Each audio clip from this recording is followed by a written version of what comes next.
Recorded. Oh, there we go. Recording has started. Yep. Successful. Perfect. Well, thanks everyone. I hope everyone had a great Thanksgiving and welcome back to a few more weeks of reality and then we hit the new year.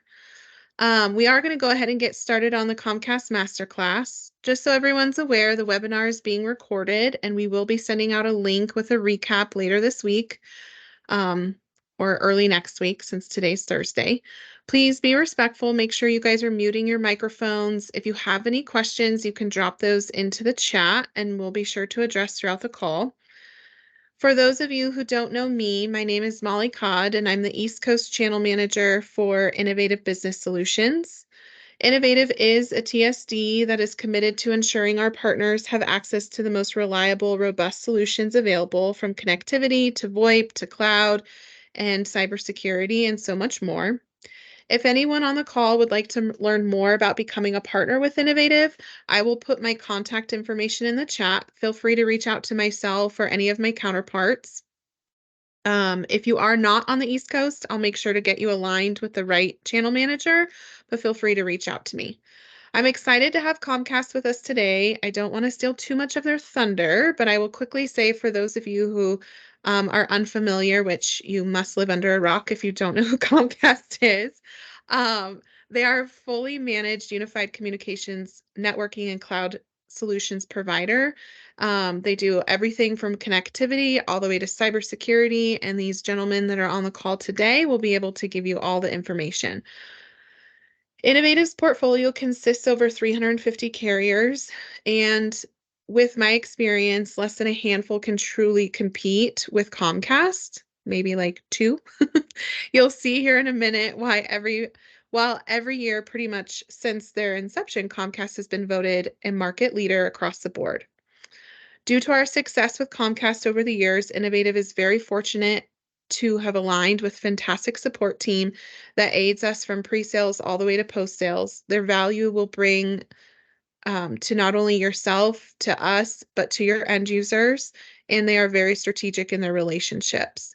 Last, I want to encourage everyone to pay attention and engage with us today. We have a few confirmations of learning checks prepared, where the first person to answer our question will end up taking home a gift. So make sure that you guys are in your chat, ready to answer. I will be reaching out to the winners afterwards to get your addresses so that we can ship items to you. With that said, I'm going to pass it over to Dimitri to take it from here. Thank you, everyone.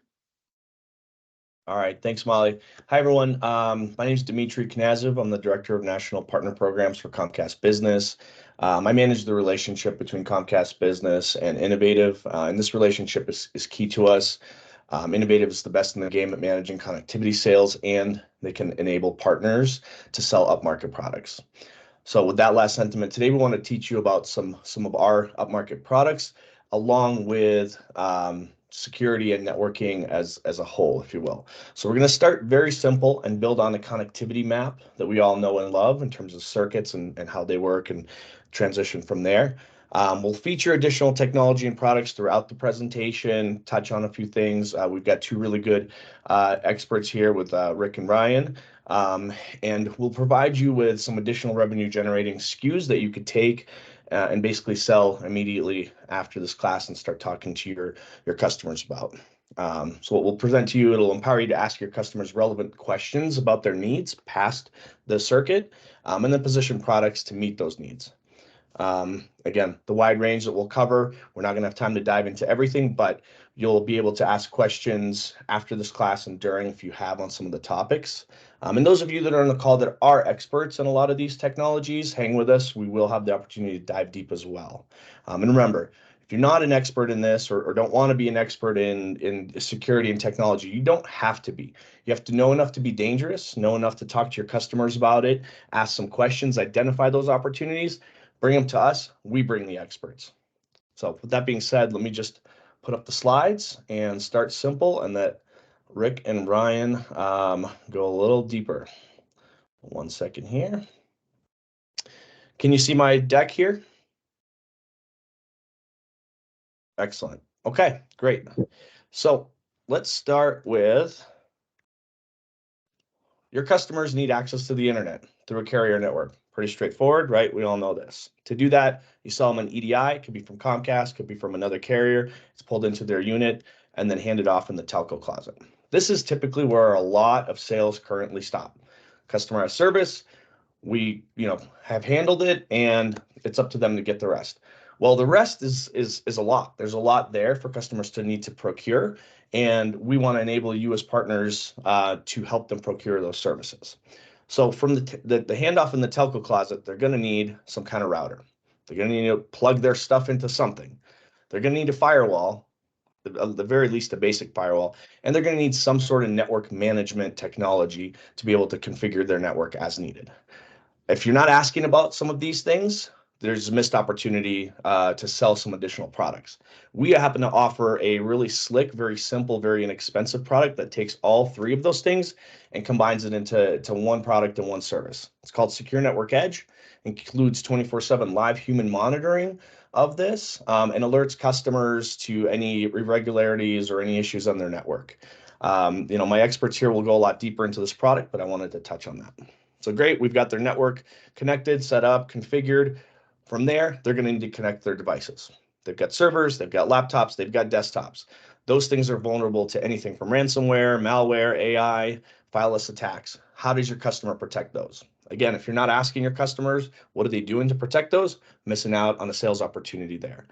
With us, we carry an EDR product that protects all of those devices against everything that I talked about. And ransomware, we hear it in the news every couple of weeks. There's a new ransomware attack and things like that. So customers are thinking about this.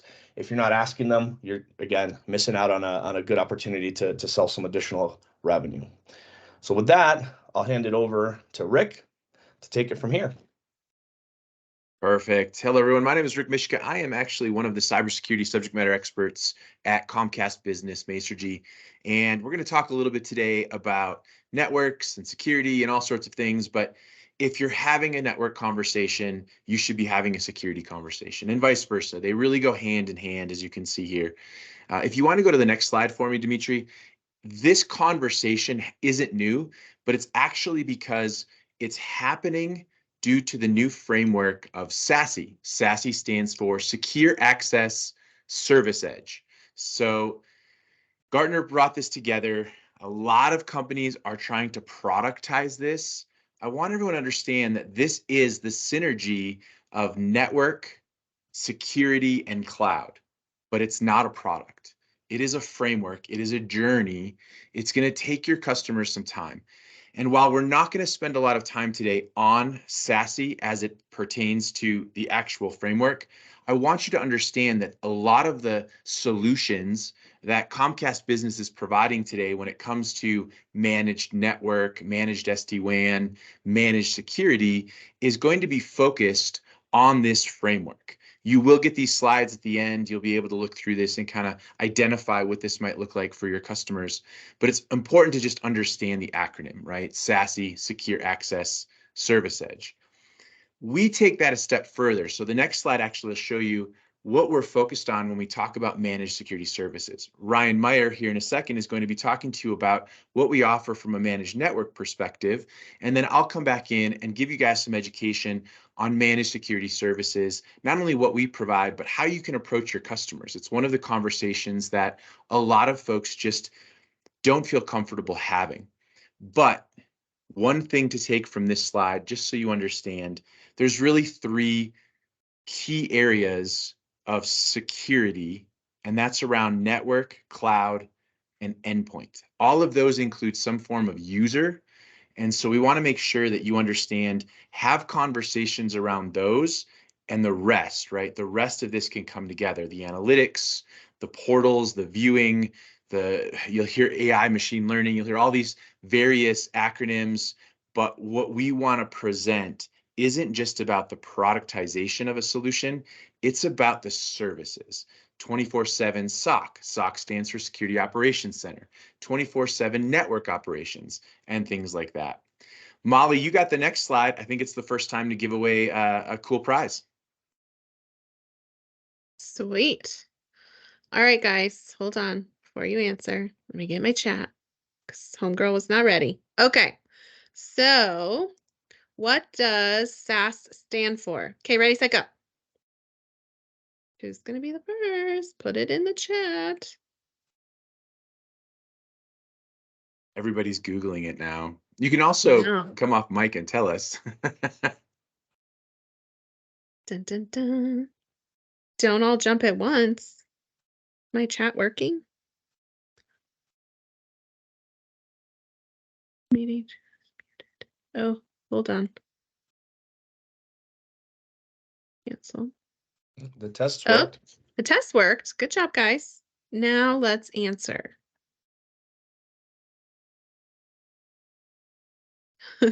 Rick, you're the first one to test.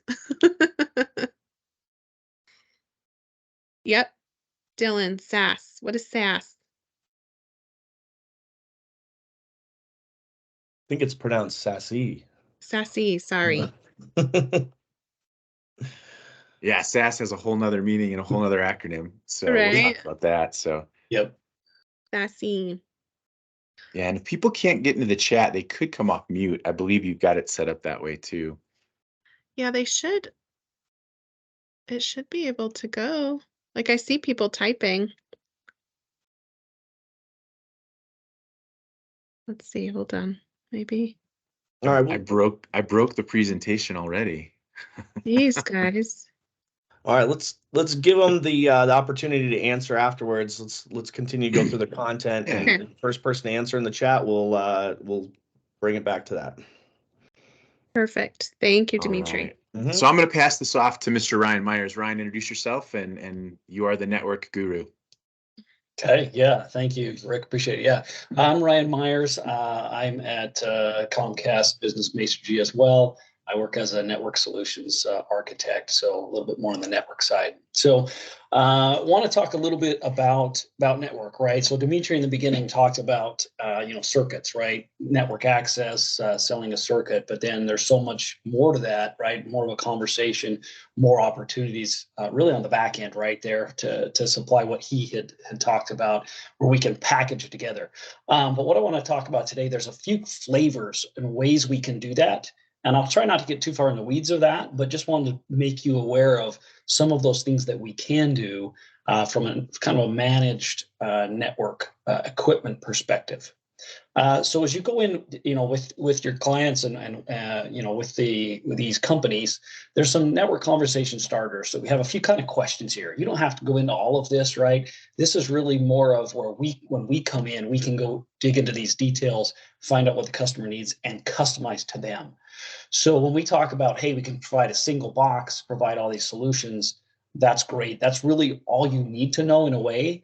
But some of this other stuff here is going to just be a little more helpful on some flavors and things that we can do to customize to meet the customer's needs, whatever they may be. We are very flexible in how we do that. So some of the main things in a network is, where are you connecting, right? Where are their apps at? Everything, as you know, has been going out to the cloud, right? That's the new buzzword for the last, half a dozen years now, right? Everything's going to the cloud, and they are, right? And that's where we're trying to make this simple to say, hey, for everybody going just to the cloud for all their apps, let's do this simple box. Let's have this nice, easy solution for the customer where we do all the work and wrap it up for them in a nice box. Now, with that being said, there are many clients that still have what we call a hybrid. They may have a data center or a colo at a data center where they have their own servers and then also use the cloud. So that's where we kind of figure out, where are their users accessing the data from. So some of these questions here, now we had SASE earlier. Hopefully someone will get that at some point, but I will tell you what SaaS means. So in here, you'll see SaaS on the top left of the diagram there. That is software as a service. So that is like many people using Salesforce.com, right? There's different CRM platforms, customer retention platforms, ERP for employee retention, HR type applications that are all based out there where everybody uses them. You just use your browser.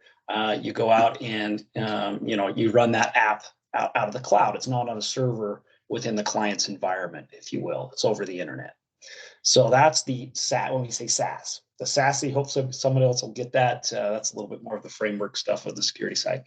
Now, when we're looking at this, you'll kind of see here, you'll have a circuit, it goes out. We can put an overlay on that, meaning a box, and then we can get access to all of these sites.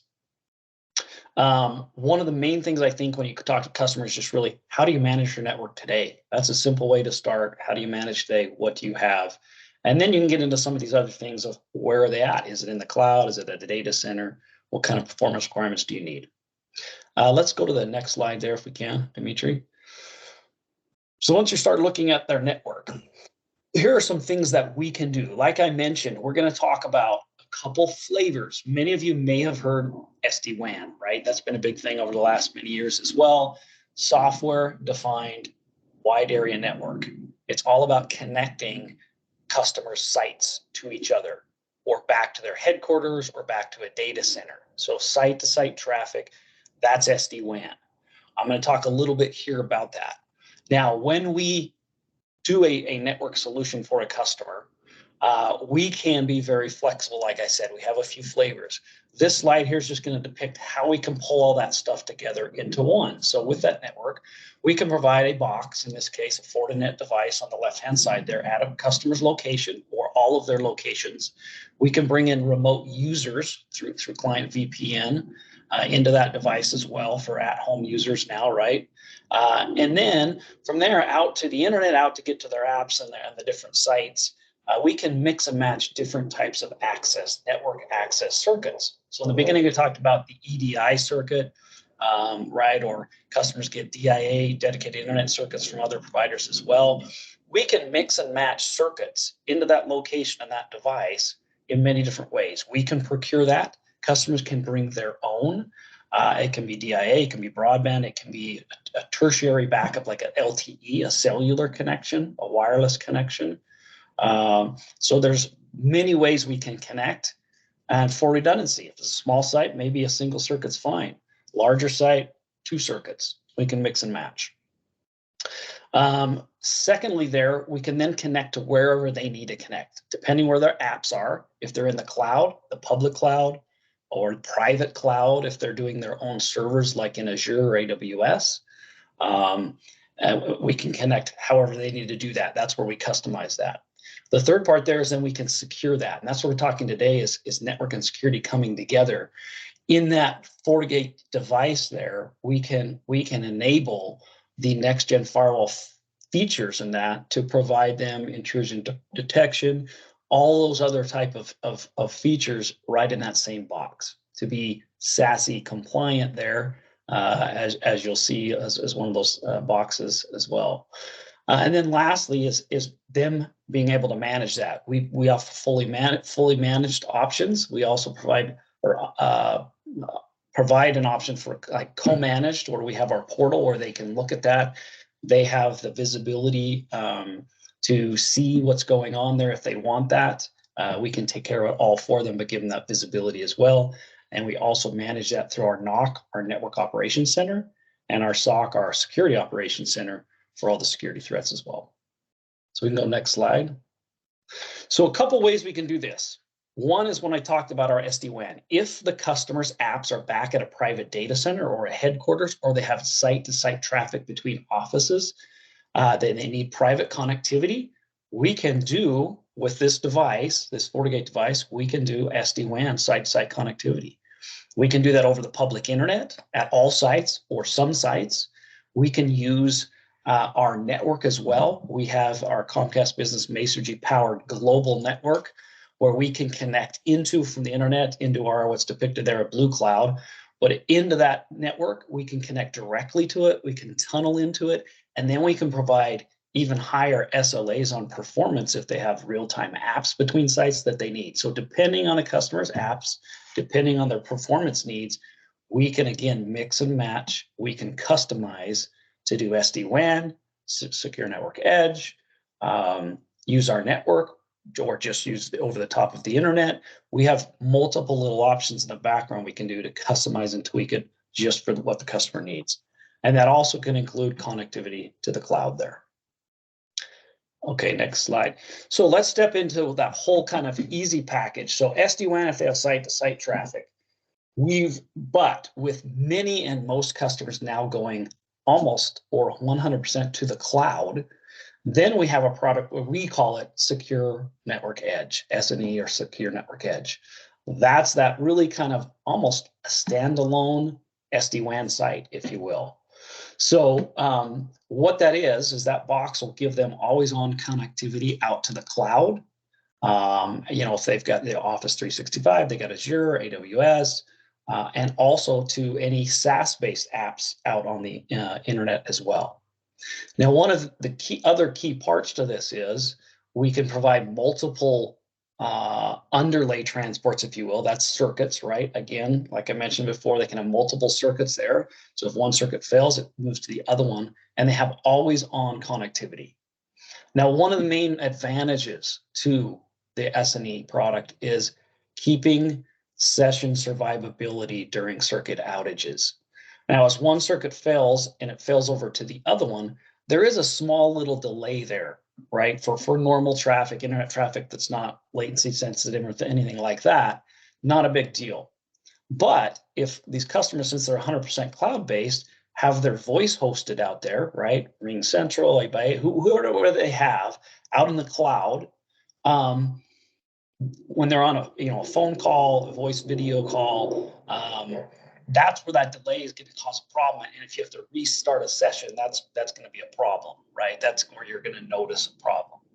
Well, with this product, this extra fast failover for critical apps like that, or the session survivability, allows for us to keep that failover in even a faster fashion for certain critical apps. So we can flag those critical apps, meaning by default, we always set up any voice traffic, any VoIP traffic or VoIP protocols. Those are set up to go through what's called our cloud gateway to give them this session survivability. So fast failover for those critical apps like voice. We also have that security built in. We have app control, intrusion detection, intrusion prevention, antivirus, web filtering, where you can block, different URLs and categories, all included in that. And also from a security perspective, we have our threat monitoring response, which is our SOC, or our service, or our security operations center, 24/7, looking at any firewall logs that happen, any security threats that come through that box. And we'll notify the client, let them know. We can go to the next slide here. So here's kind of a use case, if you will. I won't go through all of that there, obviously, but from a use case perspective, okay, how does this work? I mentioned before a little bit, but let's say this client has RingCentral. It's out in the cloud. It's hosted voice on the right-hand side. Their site's on the left-hand side here within that box.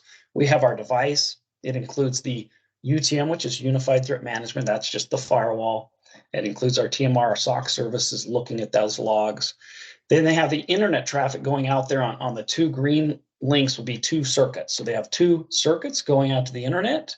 What we do is we tunnel across that through the red dotted path there back to our, what we call a cloud gateway. That's always on two different sessions. And then we run from there out to the internet from our cloud, or our hosted gateways to the cloud, so that we can accomplish those critical apps in a fast failure scenario. So regular internet traffic may take a hair longer. These ones will go a lot faster as far as failover goes. So they do get that session survivability. So in other words, you're on a phone call or a video chat like this, it only drops a couple frames as it fails over so quickly. You wouldn't even notice. It's just a blip, and your session stays up. You don't have to reinitiate a session. Let's go to the next slide. I think we're about done here from the network side. What we wrap into this, besides the circuits, the box itself, the security that comes with it, the session failover that comes with that, we also wrap it all up in a bow, really, to our portal. So this is just one quick snapshot of where a customer can see kind of a dashboard. They can see their application-based usage, so they can see all the analytics. We provide virtual network engineer updates in there as well, our notifications to the client. We have our own AI machine learning that looks at traffic, looks how it can be optimized, gives recommendations, so client can see all that visibility. If they want to, they can tweak that. They can make firewall rule changes. If they're technical, want to do it, we can do it for them, or they can jump in there and do that. They can even do application steering if they want to run their apps out of the different circuits and put priority over some of those. All that is built into our portal.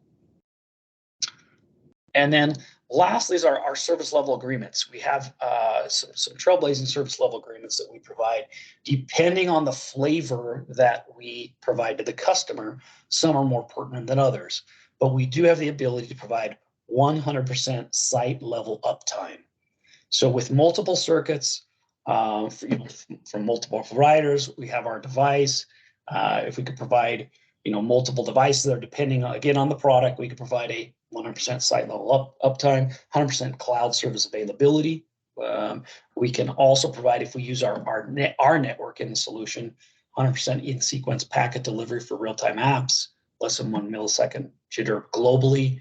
And we always provide 5-minute proactive outage notifications on the circuits themselves. We take care and manage the box as well as the circuits to resolution. So with that, as a wrap up here, if you want to kind of run through that real fast, Dimitri, this is back to the first slide Dimitri showed at the beginning, coupling the circuit itself. If you want to go through that, yeah. So we've got the carrier coming in with the circuit into the closet, and then into the box, we wrap all of that into one device, one option that's managed by us. You get the firewall, the routing, the network analytics, the network rules there, as well as our NOC and SOC monitoring on that as well. So I think it's time for a giveaway. I don't know if anybody's got the SASE yet there, but we got time for another one here. Molly, if you want to get ready. Okay, guys, let's see if we can get you in the chat. True or false? A main advantage of SNE is a fast failover for critical apps. True or false? Feel free to come off of mute too if that is better. I'm not sure what's going on with the chat. I've never had that problem before, but I'm not seeing things. And again, for the sake of time and Molly, I think we should. Oh, we got an answer. Oh, Carl C. 50-50. Carl C. Way to go. He says true. Is it true? It is true. It is true. Many advantages, but that is one of the main ones. Good job, Carl. All right. Perfect. Well, the chat is working. Ha! Yay. All right. So let's jump into the next set of content here. I believe this goes back to Rick. Yeah. Rick, I'll throw this back to you here as we tie into the security. Yeah, let me get my camera to work again because it decided it didn't want to work. So go figure. There we go. We're back on. Yes, I want to see the matrix. I want to see the matrix background there. Right. Thank you. So this is my chance to just kind of chat with you guys a little bit about just cybersecurity education, and then we'll roll into some of the product stuff. But really, you guys can have these conversations around these 5 core tenets. You don't even have to really dig into the weeds and get super technical. You can, you should, if you know how. But the biggest 5 things that most customers don't realize that they should be looking at when it comes to security is what you see here on the slide. Visibility. Do you have visibility into your environment? What gaps do you think you have? These are questions you can ask. Is someone monitoring for bad things every day, 24/7, 365 days a year? Are they able to respond to an elevated alert quickly and at any time, right? Those are things that we often hear, well, no, we don't have 24/7, but we only work 8 to 5. Great. I don't work 8 to 5, and neither do the bad actors. When you look at the next one, people, process, technology, or the PPT framework, you'll hear this a lot, especially in the channel world, especially in the security world. But the key to this is people buy on technology first, and oftentimes they buy too much technology and they don't have the ability to actually manage it. So you need the people. More than that, you need the process to run the technology and your solutions better. And then the technology is the cherry on the top. So what I tell people is, do you have, ask this, do you have too many technologies that you just can't keep up with? We call it alert fatigue or log fatigue. I ask them, have you created good security processes and how are you testing those?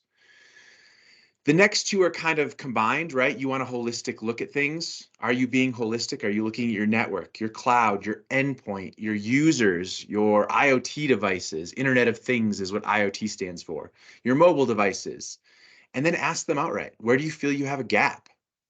They almost always know, or at least have an idea. And then the last one, defense in depth. Some people think that this means you have to have multiple products backing each other up. It's not necessarily the case. You have to have products that overlay each other, but also spread you out wider with your security profile. There's a lot of challenges. There's a lot of new surface areas. So if you want to switch to the next slide for me. The attack surfaces are what people are going to talk about. And the threat actors you're going to hear are ransomware and 0-day and supply chain. We had the SolarWinds attack, which was a supply chain attack. Insider risk, right? Humans that you've hired that are angry with you, that want to do something vindictive. But a lot of times it's going to be misconfigurations and simply user error, right? User error. So the next slide really talks quickly about what that means. If you know the network layers 1 through 7, we call layer 8 the human layer. This is the layer where most cybersecurity incidences occur. And I understand that 75% of most stats are made up. I get it. But in this case, this is a pretty true stat.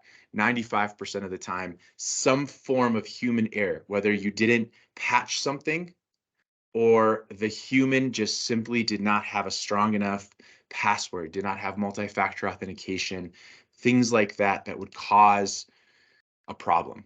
Since the 90s, the largest attack vector has been phishing, phishing. That is still happening today. It actually occurred in almost 90% of all attacks. We prevent this. Remember, I talked about the PPT, the People, Process, and Technology Framework.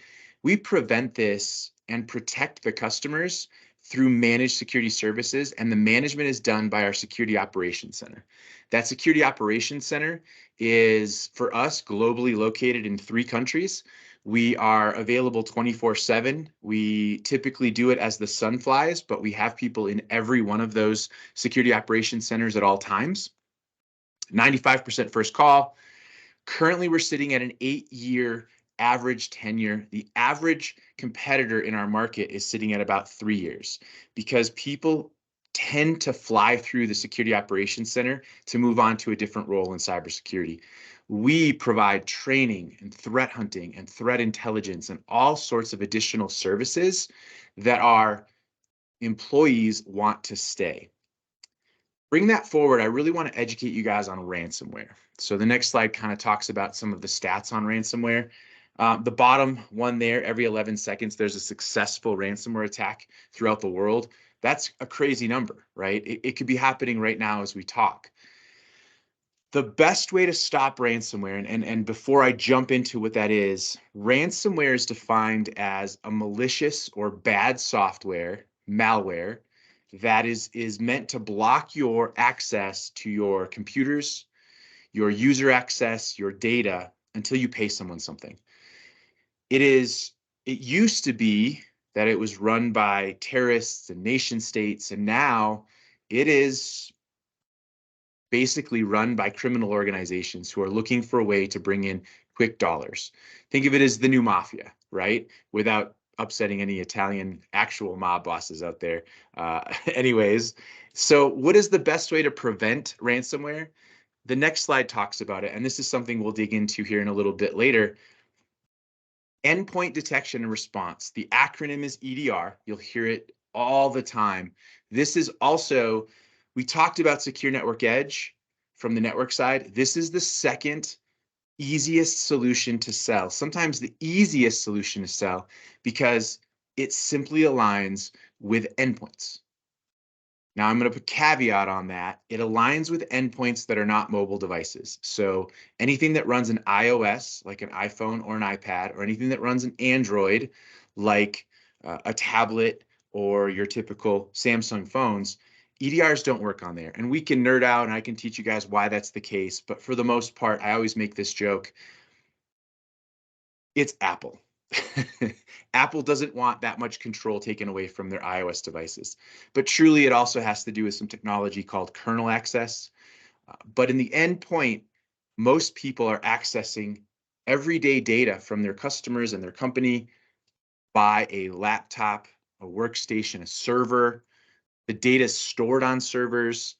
Those are where the hackers will go to advance their ransomware scheme. I think we're on to our next question so people can get not tired of hearing me talk before I jump in and talk a little bit more about what we offer and why it's important to look at what we do. All right, guys, get your chat. I know it's working. What does PPT stand for? That's not PowerPoint. Dang it. Purpose process transformation. I have no idea. I'm just joking. We can make all sorts of stuff up, right? It's the best Yeah. part. Welcome to Telecom. You get another acronym. Yay! It's like Yeah. Oprah. You get a car. Except I'd rather get a car than an acronym. Yeah. If We all would. everyone is sitting down, they should check under their chairs. Maybe Molly gave you guys all something, like Yes, keys to I cars or did. something. Telepathically. I sent it your way. Awesome. Well, let's allow folks to reply in the chat. Yeah. And move on to the next topic.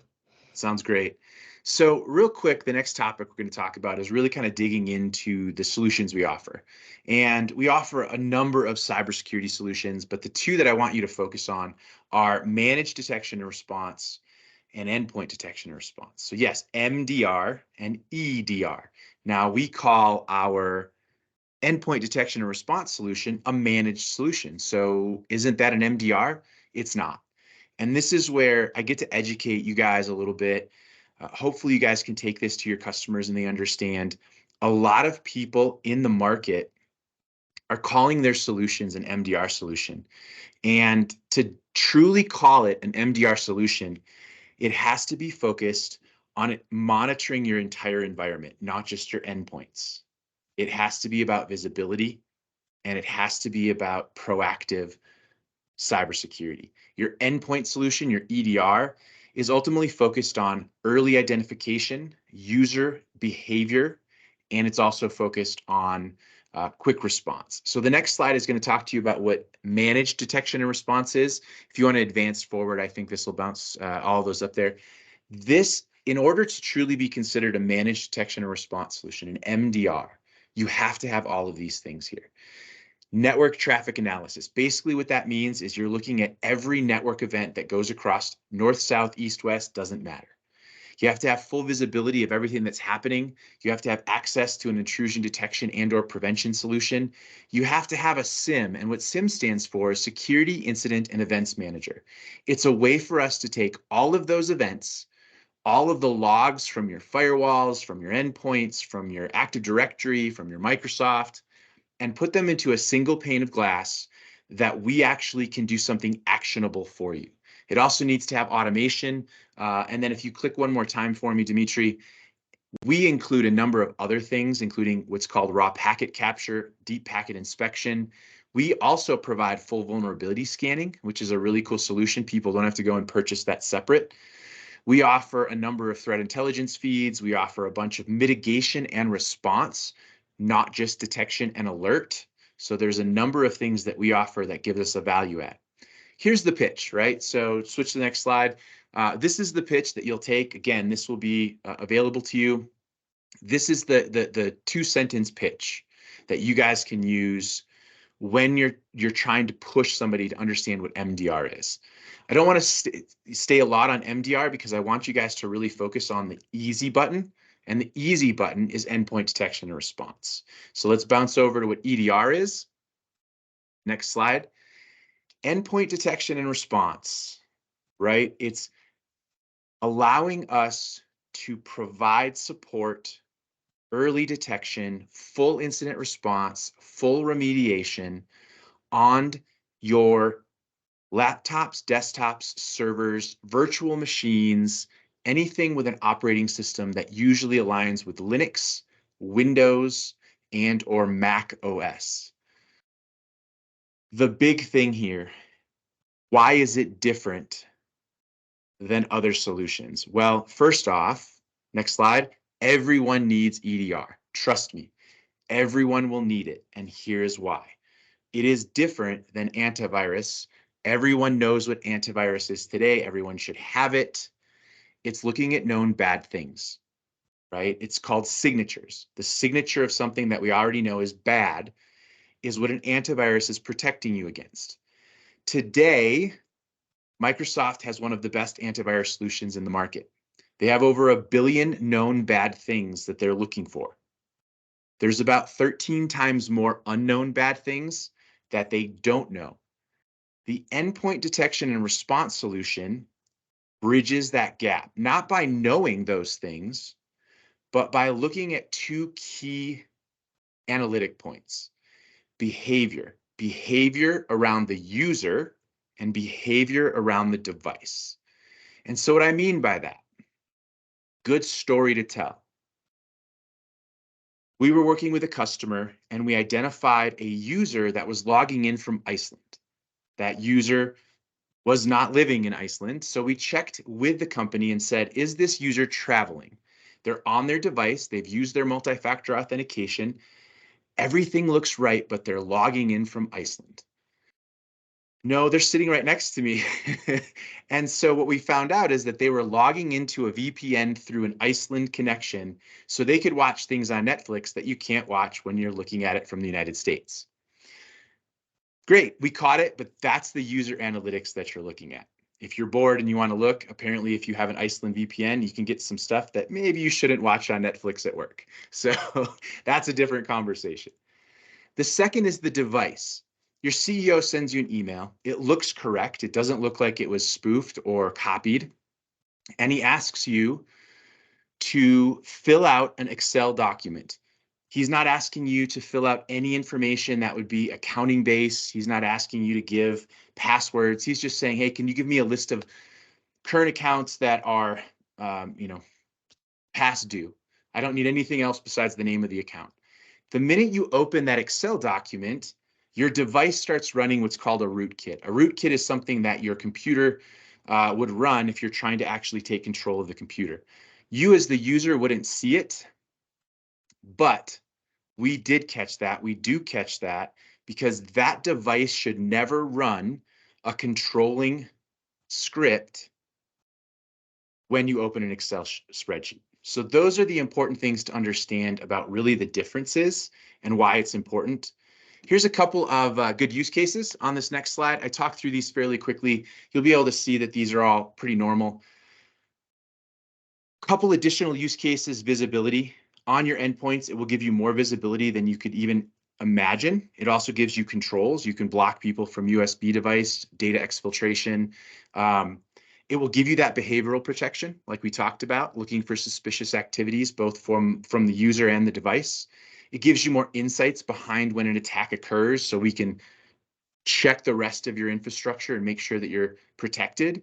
And honestly, we have such fast remediation, right? Fixing the problem and making you business continuity forward with an EDR, with an endpoint detection and response solution. Next slide for me. This is really to take with you guys. You could print this off. You could hand this out. There's a lot of words on this slide. This is more of an educational slide for you guys. I want to talk a little bit about some use cases that are in the notes of this slide. Reduce risk of ransomware. That's a talking point for you. This will allow you to comply with a lot of security audits and cyber regulations, right? A managed endpoint detection and response solution allows you to reduce your cost of cyber insurance in most cases. Detect threats faster, improve your visibility on those endpoints, improve visibility of what your users are doing. It'll also reduce costs if you have to respond to an incident, and it will alleviate fatigue that comes from your team having to respond to all of these potential alerts by allowing another service, by allowing the technology to do its job. I'm going to end with a really cool case story on the next slide. And this story is around how quickly EDR can be sold and how quickly we were able to actually upsell Secure Network Edge. So this customer was an early stage, plenty of VC funding, 50 employees when we first talked to them, right? And they said, we are a remote workforce. We have 2 locations, one in the United Kingdom and one in the US. We have almost no infrastructure besides a router sitting in both of those telling us, hey, you know, this is how you get to the internet. How can you protect us? We have a lot of funds. We have a lot of intellectual property. We have a lot of patents. So initially we came out of the gate and said, well, we can help you with managed EDR, endpoint detection and response. We can have it installed in about 14 days. We'll do a demo on our next call. We'll walk through the pricing on the 3rd call, and it was a 3rd call close. They saved 30% on their cyber insurance. As we were talking to them, they were like, how much is this going to cost? And we said, for 50 endpoints, it's going to cost you about $700 a month, right? So super affordable, very, very easy to market. They said, that sounds great. That's about $14 per month per device. How are you going to help us from intellectual property theft? We can help you with that as well. We have a threat hunting team that can go in daily, weekly, and monthly and look for indicators of compromise and or concern, especially around someone potentially stealing your intellectual property. That's what we want. We showed how we could do it. They loved it. That initial $700 a month deal became a $2,000 deal because of the added threat hunting that our human security operations center engineers were providing them. We installed this super fast. It was an easy opportunity. Within 30 days of the installation, they started saying, how can we protect as we grow, especially knowing that we don't have site-to-site traffic? We need firewalls. We actually put in 4 secure network edge solutions. Each of those solutions cost them $750 a month per site because of their bandwidth. They were at a 2 gig medium-sized bandwidth, so we had to give them the appropriate size. If they wanted to go smaller than that, it would have been a lot less expensive. We would have been able to walk through the door less than $400, less than $300 a month on that service. Since then, they've also gone from 50 managed EDR with threat hunting licenses to 85. And they're on their growth path to get to 100. This customer went from a less than $1,000 deal to now spending somewhere near $5,000 to $6,000 a month with us. And this came through one of the partners. So it was a really cool opportunity to see what we could do from both ends of our house. Ryan, did you want to add anything to this case study? No, well, I think you had mentioned, right, we were able to add the S&E product there, right? So we coupled with the security they already had, the S&E product, which we're able to roll out like in less than 30 days, right? We get the circuit installed, the box there. It gives them that extra, security access out to the internet to where they were storing some of their data storage. So quick upsell, able to get it in quick, coupled very well with the security they had. Love it. So as you get this slide deck, at the bottom of this specific slide was some of the questions that we asked them. So you guys can take those questions. I know that we shared some other questions with you earlier, or we'll be sharing more. But some of those questions we asked was, how are you protecting your endpoints? And what are you worried about regarding your endpoint security and your other security postures? What would happen if you had an incident like ransomware or that intellectual property theft or even a data breach? Their response was, we would completely halt our operations and not be able to accomplish our goals in a timely fashion, thus losing additional funding rounds. We asked them if they had remote workers. We asked them if they had headquarters locations or on-premise critical assets that people were accessing data. We asked them how many software as a service applications you might have, right? You heard Ryan talk about SaaS applications, SaaS, and that, Microsoft 365, they had Salesforce, they had a couple of additional software as a service solutions. So we needed to be mindful that was data flowing in and out. We asked them how big their IT team was. It was a team of 1. It's now a team of 2, right? So that was a great conversation about a value add of offering 150 security engineers in our SOC to them. And then we asked them, what do you feel is the value of a managed service to you? And what are your concerns about offloading that managed service? So those are some questions that you'll have in this slide deck, some takeaways. I'm going to stop there. I know we have a final giveaway, but also see if there's any questions. Awesome. Thank you so much, Rick. I appreciate it. That's a lot of information in a short amount of time, but it's also very important information. Okay, so Carl C., how do you know what endpoint behavior is allowed versus not allowed? And does the acceptable behavior differ between clients? Does that require a lot of configuration prior to implementation? Great question. Yeah, Carl, that's a great question. So the first part of that is how do you know what endpoint behavior is allowed versus not allowed? So it's really two things, right? Initially, there's a baseline of the behavior for devices and users that occurs typically in the first 7 days. That means it's customized to the customer's environment, right? So that was your second question. Everything is customized to that environment. We also customize the response plan to the customer's requirements. We give them best practices, we give them processes, but in the end, we also give them the threat intelligence of what looks to be bad after 20 plus years of experience in the managed security service space. So they come in and within typically 7 to 10 days, we've given them the baseline of what looks normal for their environment. We've given them the threat intelligence of what should look not normal and how we're going to avoid those. And then we continue to grow with them almost every day. The machine learning models that we provide are growing and are training themselves, as well as being trained by our data scientists. Your last question, does that require a lot of configuration prior to implementation? It does not. We can install and implement this typically within 7 to 14 days, and then another 7 to 10 days to actually do the baseline. But during that 7 to 10 days, we're managing all of the alerts on your behalf to make sure that you're not having to do a lot of work. You hired us to do that.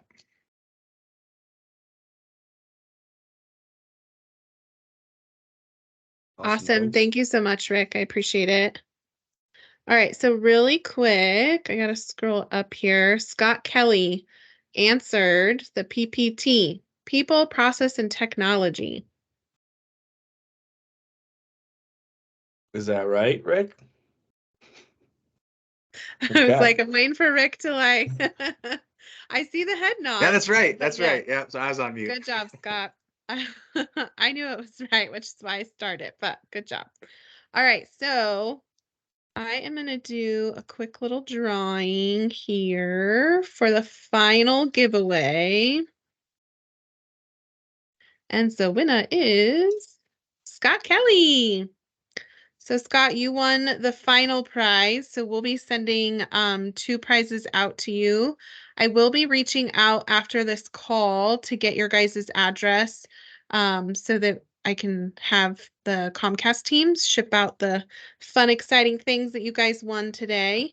I do appreciate every single person who joined our call, and I appreciate Ryan and Rick and Dimitri for coming on today and giving up a little bit of your time so we can nerd out about all the fun things. That's what I love to do, so I am all for it.